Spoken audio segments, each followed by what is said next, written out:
All right, let's make some live beats. So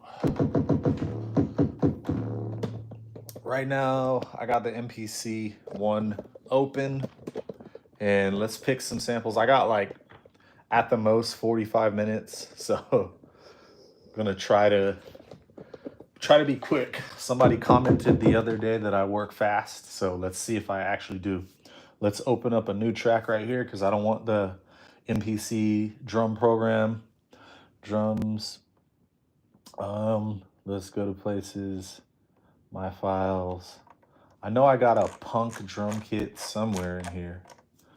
All right, places, MPC1. Drum program 1. Punk drum kit, there we go. That's just a drum kit.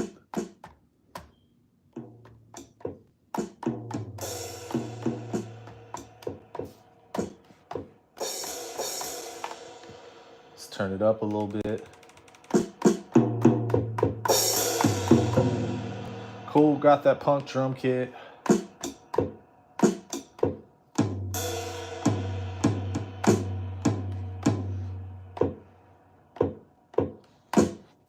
All right, let's turn on the metronome. Going slower today because I made a faster beat yesterday, so we'll go 110.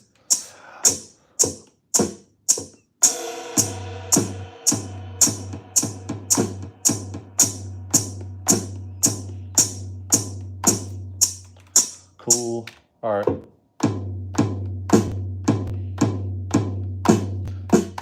Got a tom and a snare. Here we go.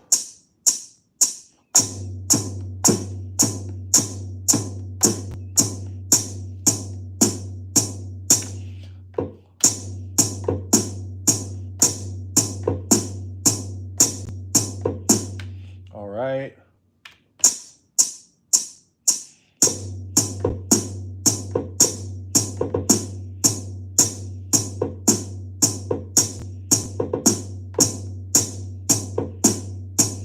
All right, I'm gonna take the metronome off now.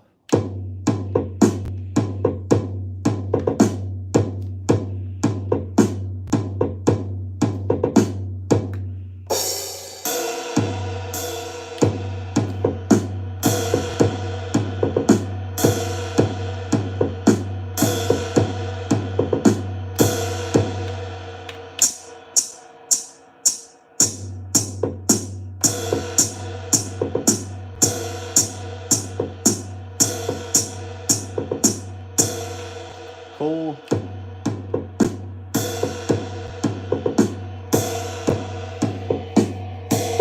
All right, I got this thing here. This is the JHS color box. We're gonna lay down a bass line. So I got my bass over there. Let me grab it. Let me plug it in. Been making beats every day because, yeah, I don't have, I can't do what I normally do. I can't skate. Usually I skate all the time, obviously.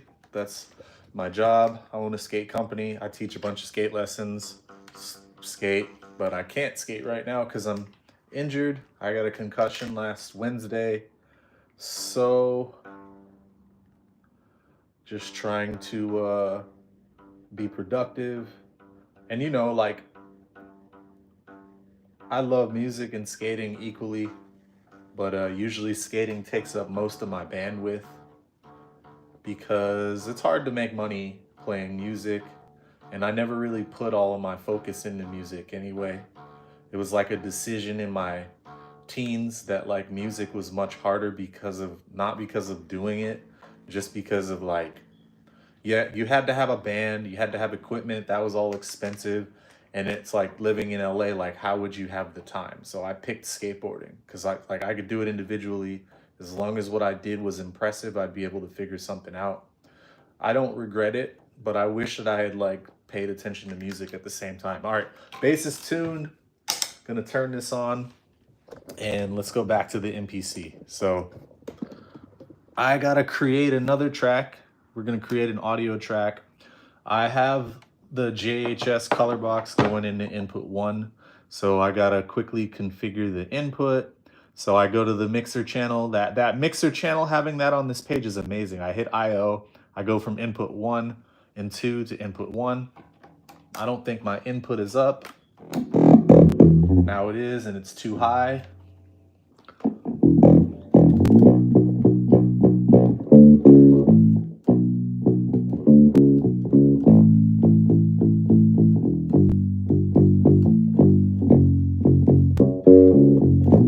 Cool, if I can remember that, that's what I'll record.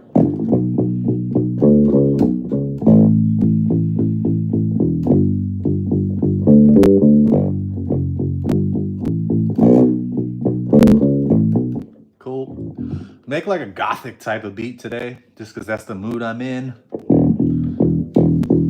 I'm gonna turn some of this gain down.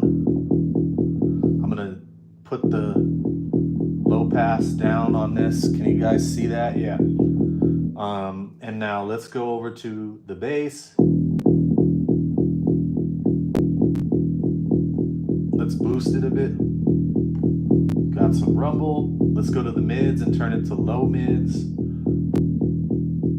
Turn it to low mids and boost that a little bit. Good, and then let's take out some treble. So I'm gonna crank the treble up higher and just get rid of most of that.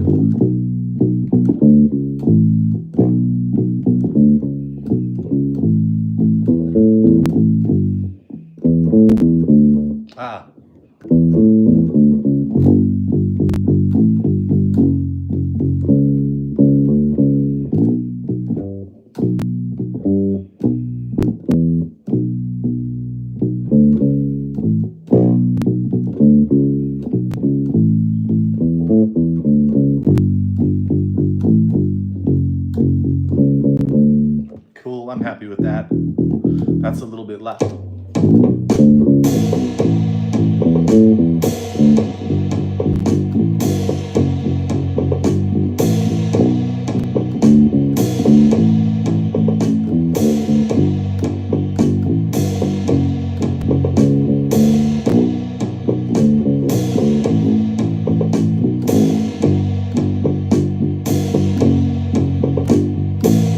Okay, so my sequence right now is 2 bars, and I'm gonna make it 4.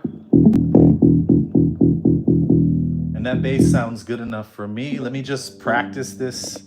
Let me practice this real quick. Let's see.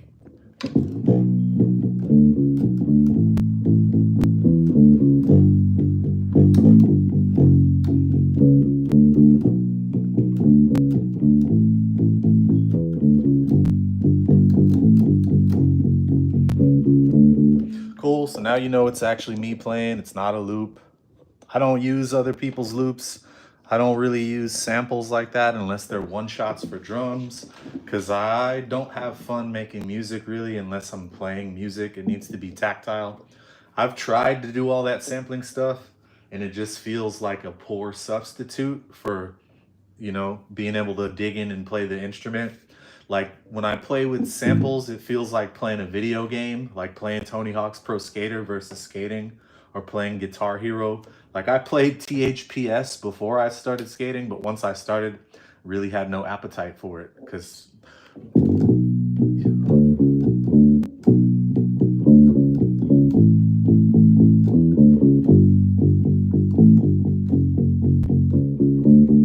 cool, let's do it.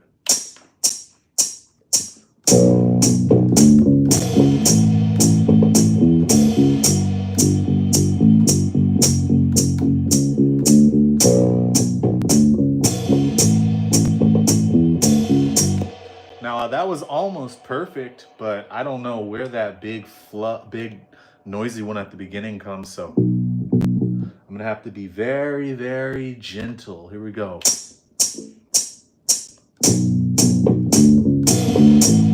Nope. And of course I mess up the second time. All right, we got it.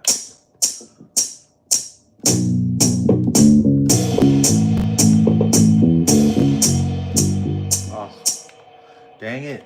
See, you do it first try, and the recording doesn't end up how you wanted, and then it takes you who knows how long. That's music.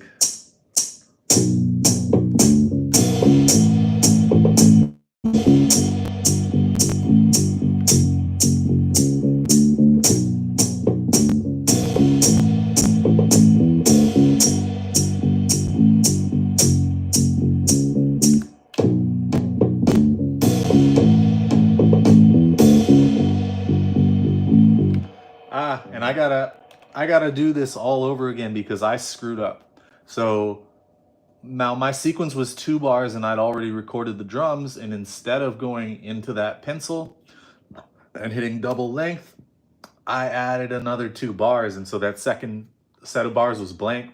It's not a big deal. While I'm here, let me go ahead and name it to bass. All right. But yeah, these are things to watch out for when you're recording into the MPC One Plus. I do that one all the time with the 3.0 software, how it's set up.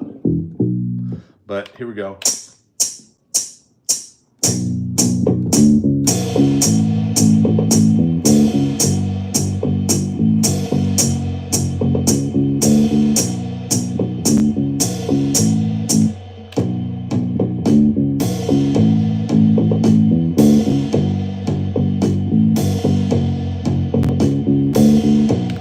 Okay, now what I like to do here after I've recorded a track, and especially in a situation like this where I'm pressed for time, I'm gonna go over here, hit level, I'm gonna solo this, I'm gonna hit effects, I'm gonna put a compressor on it because I've already EQ'd it in the JHS color box. So that's one of the nice things about having something like the color box, is that I've already got it EQ'd going in. I've already got mild compression from the pre-volume and the different steps of gain. So all I gotta do is go in here and add a little bit of vintage compressor. The compressor vintage is my favorite one in here for like bass, and then I use the bus compressor for drums. And I'm gonna do it myself. So I'm gonna start with the threshold here. I'm gonna start with a ratio. It's bass. I'm gonna go with like 8, and then threshold. I'm gonna pull it back until I feel it start to squash. Here we go.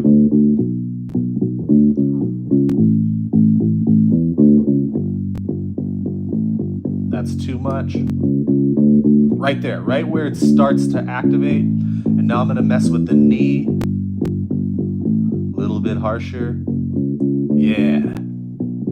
Now I'm gonna dial the threshold back just a little bit still. Perfect. Now I hit on, off. That's the original bass. Just tame those transients a little bit. Let's go over here, and I'm gonna make it hit a little faster.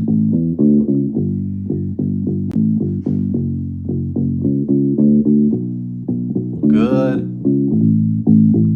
Now we've got to try to kind of match the output.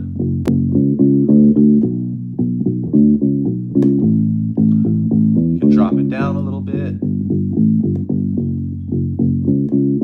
There we go. Now I'm going to give it a little bit of girth. Let me turn the input down first.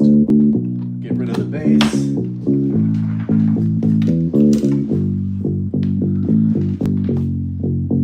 Okay, now I'm gonna go into the harmonics, and we're gonna go tube drive first and see if we can get a little bit of girth from that. So drop down the output.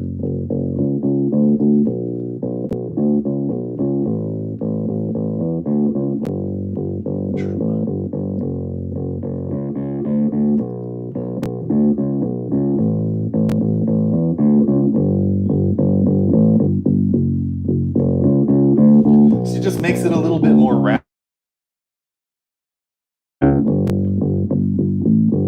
Bring down the output a little bit more. Okay, and now let's see if I want an amp sim on that. We'll start with a preset. We'll go to bass, and we'll go to Cool. Bring down the output.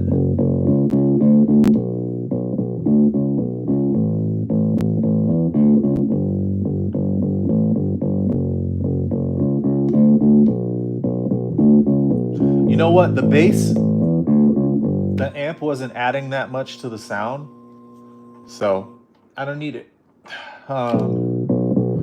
Let's play with the chorus real quick.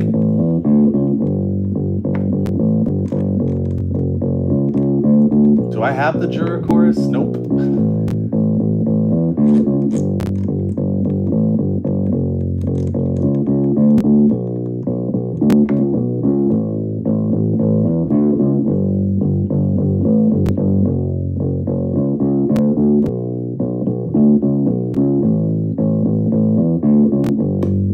Gives it a little bit of flavor. And now I'm done.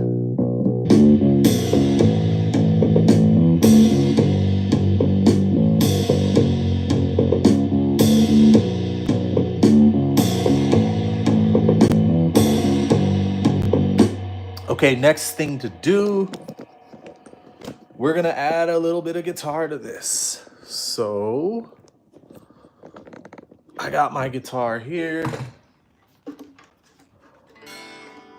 I'm gonna use the Gretsch because it's already out.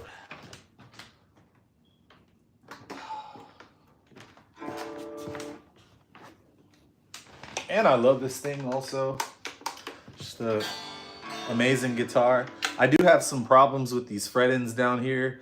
The last couple live shows I played, when I get real aggressive with the solos, it gets stuck and then I get that. But I just have to go get the frets dressed and get them.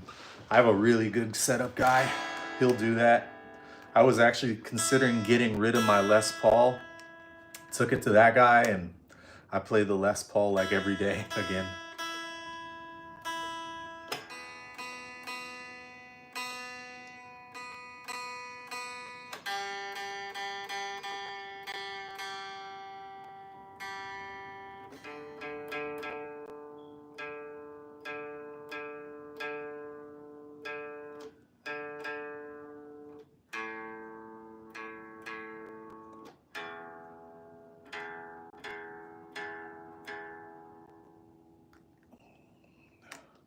All right, there we go.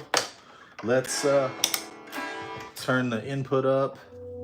I'm gonna start another audio track here. I'll come back to the guitar so y'all can see it's me playing in a bit.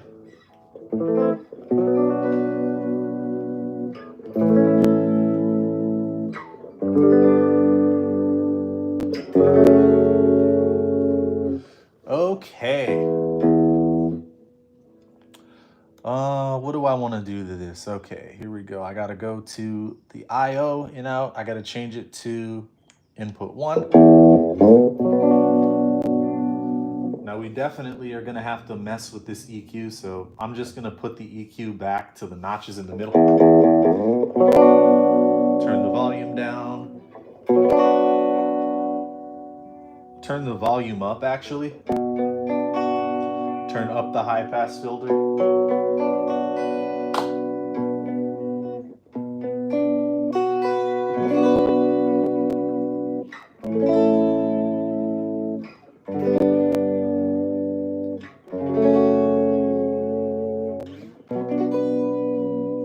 So I'll do that first. Let me name it, and I'll name it Guitar Chords. GTR Chords. Make sure you name your tracks, guys, because like if you have a workflow anything like mine, where I'll level with you guys. You can arrange with the arranger in the MPC, but I don't know why you would if you have the ability to do it outside, because the responsiveness of this touchscreen is decent, but it's nothing compared to like an iPad or something like that. So if you have a DAW, just bounce the stems out of the MPC, and it takes you seconds, and then bring them into your DAW and just arrange it that way. Like the beats that I've been posting every day, those are all started in the MPC like this, and then bounced them out and and just did it in Logic, because also I can use my Waves plugins with Logic. I can use basically unlimited plugins in that case too. And there's just a whole lot of considerations that you'll have to make if you're trying to arrange in the MPC. It can be done. I did it on a video on this channel, but yeah. All right, it's 3:11. That means I got 19 minutes left.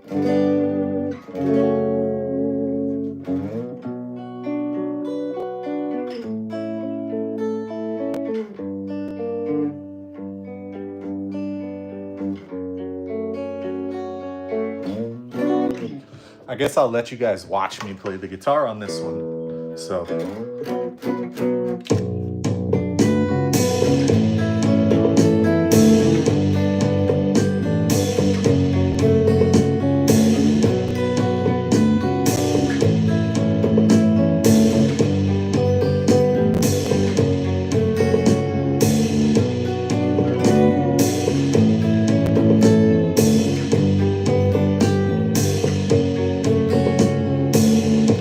Okay, that's entirely too quiet. I'm gonna have to bump up the...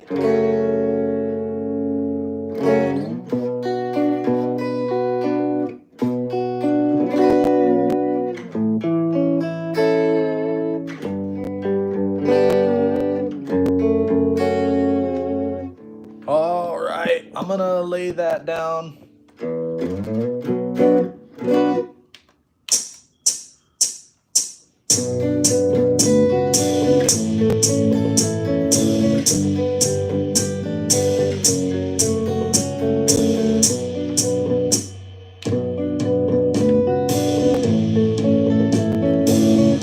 Go back to the MPC one.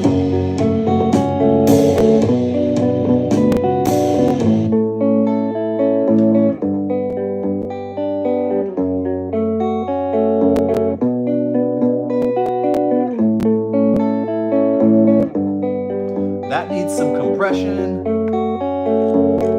Again. So for this one, I want this to be really, really clean. So I'm actually not going to use that compressor. I'm actually gonna go over here and I'm gonna EQ it first. And I just wanna get rid of all the lows. So I could have done that going in, but I forgot about that. So what I'm gonna do is I'm gonna use the EQ filter, and I'm just gonna use the kill EQ. The kill EQ is just what it says. You can either kill or boost your highs, mids, and lows. You don't have a sweepable mid frequency, but the high and the lows are sweepable. So I'm gonna let it play, and I'm gonna get rid of the low. See, now it sits. And that's all I'm gonna do, because if I need to do further EQ work, I'll do it in my DAW after I bounce this out. But that kill EQ is amazing. And now I'm gonna hit it with a compressor. I don't want a character compressor. So that vintage compressor, that adds character to the signal, and I don't want that. So I'm gonna go to dynamics, and I'm just gonna go to air compressor, because that one's pretty clean. And I'm gonna use a plugin.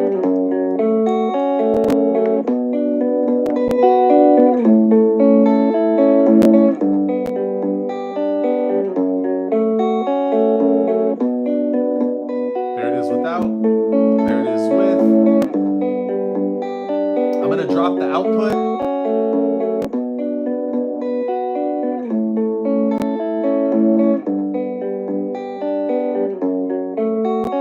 Yeah, see, I matched. I got the volume to match exactly on the with and without the compressor. That's what you want. You want a volume match or gain match everything. Now I'm gonna add a chorus.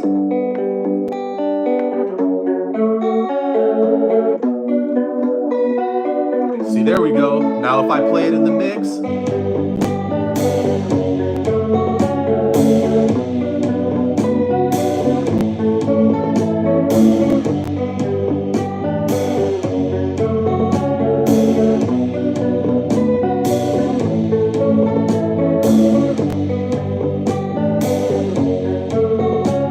Okay, so I got one more thing to add. I'm gonna add those guitar chords.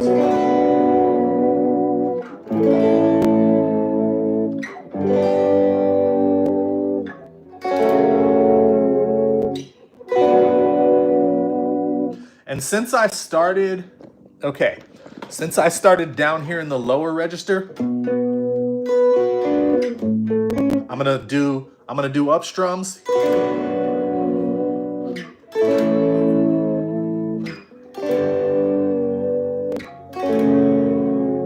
If I had more time, I might figure out some like chord inversions to play, some pretty chords, but I'm crunched on time and I can do that later. It's not really a big deal. I'm laying down the bones for this right now, which is how I kind of advise everybody to think of when you're like laying down these beats or whatever you want to call them. This is definitely a beat to me because there's no chord change.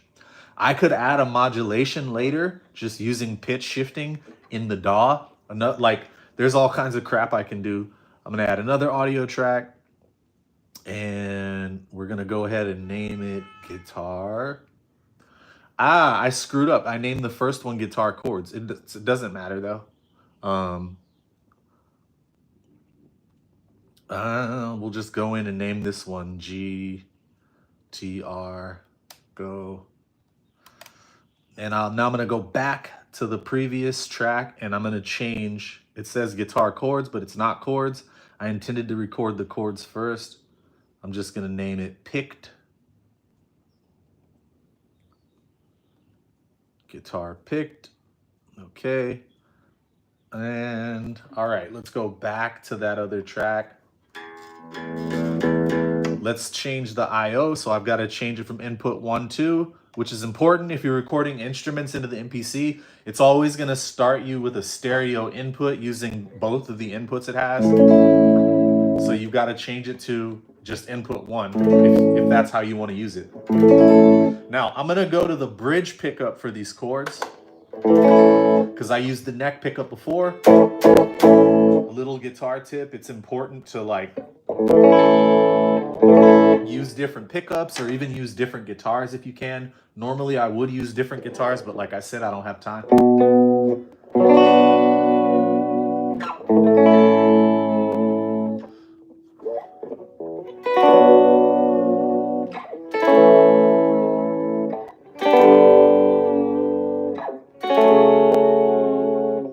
Okay, I like that.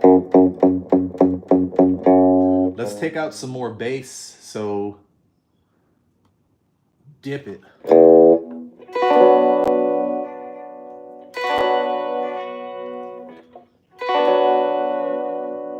I'm also gonna take out some of the higher treble.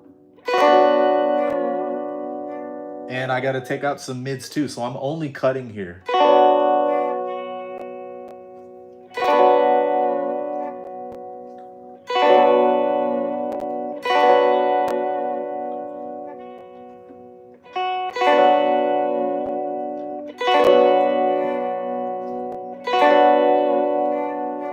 Less volume and more saturation. There we go.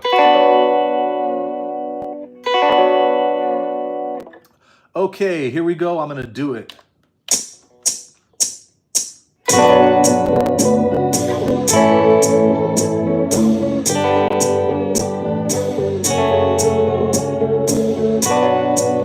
Okay.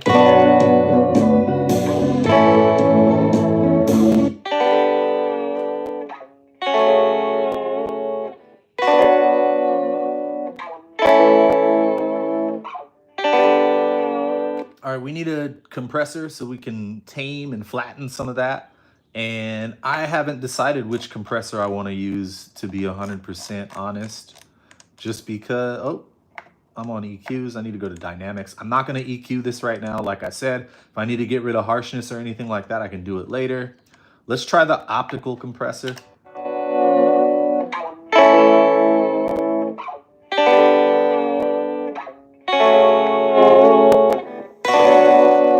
That's too much. Okay. Drop down the output. Yeah, that's good.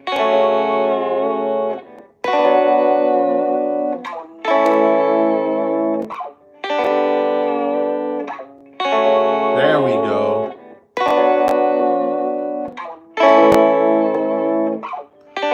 Okay, I'm put a phaser on this one. I like modulation a lot. I think and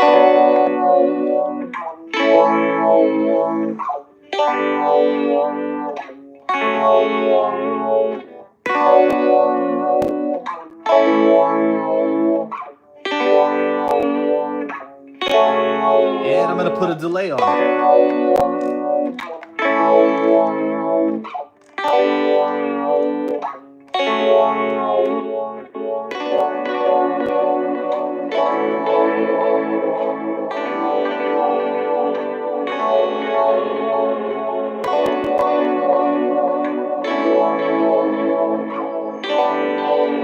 I like it.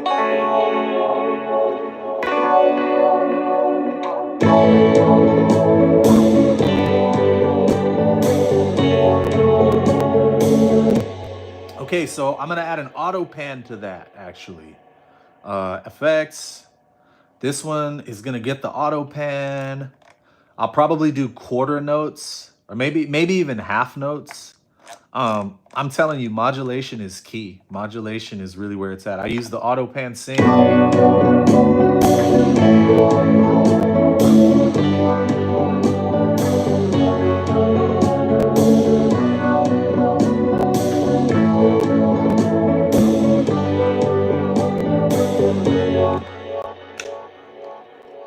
All right, so now let's turn off the input.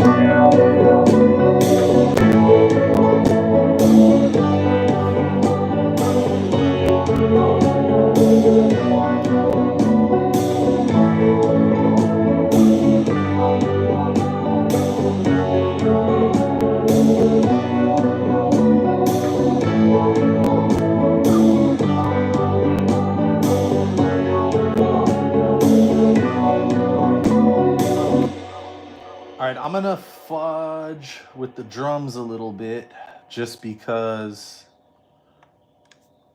I want the drum kit to hit. I should delete this stupid trap. Yeah, I don't need that. Now it just adds that trap kit automatically to whenever you open up a new project. Let's slow the drums. Let's put a crunchy old compressor on it. So we're gonna put, oops.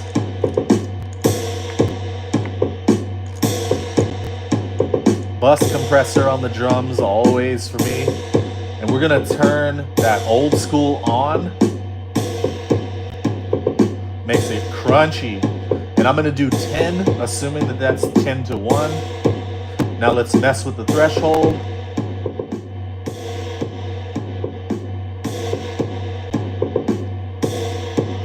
Okay.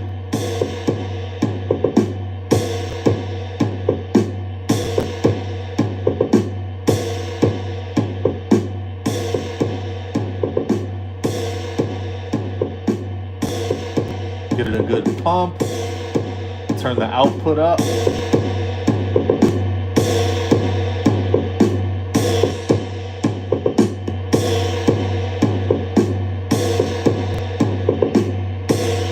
Now I'm also gonna go in here and add some sauce. They have these vintage effects. I'm gonna do SP1200. All right.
that is the song. That's what I got. So thank you, whoever watched this. Trying to make beats every day. This one's like, it is a beat, but it's like a gothic beat. But to me, a beat is anything that doesn't have chord changes, basically. Like, I remember, like, I had a bunch of my stuff and I was in a freestyle session with the homie. We're freestyling, and he just kept complaining. He's like, "Oh, it keeps changing, keeps changing, it keeps changing." And I was like, I was able to freestyle over the changes because I looked at it like a guitar solo, like when the change, you learn when the change is coming, and then you hit it with the change. But that's the that's what like for me with a lot of people that are into hip hop and make hip hop is like they don't bother to learn music. Like I started with hip hop first. That's the first thing I ever made, and then I learned to play trumpet in the concert band and stand up bass in the jazz band, and like I don't use any music theory anymore, even though I took a few semesters of it in college, whatever, did well, but I don't use it for the way that I make music. But I still have that there. I still understand that if I'm in E, like I can go to a D or an A easily in the context of a song, you know, or if I'm in D, I can go to C or G easily in the context of a song. I think like if you're making hip hop, even like you should like go learn even like 12 bar blues just so you have like some kind of context for how something could change. You could make something really interesting if you know just the tiniest bit of music theory, you know. But yeah, I'm gonna play through this one more time for you guys, and then I'm gonna be out because I gotta go teach some kids how to skate and cry on the drive home because I can't skate myself until this concussion heals.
Okay, whoever watched, thank you. There's one of you left. Live streams are crazy. I really hate live streaming, but it seems like a lot of you guys like it. Seems like YouTube likes it. I know because from my skate channel, like I got to be in one of those YouTube things where they have a live stream with someone who works for Google and they tell you about what's working for YouTube in the future, and live streams are a thing. So I guess I'll keep trying them out a bit, but thank you for watching. Peace.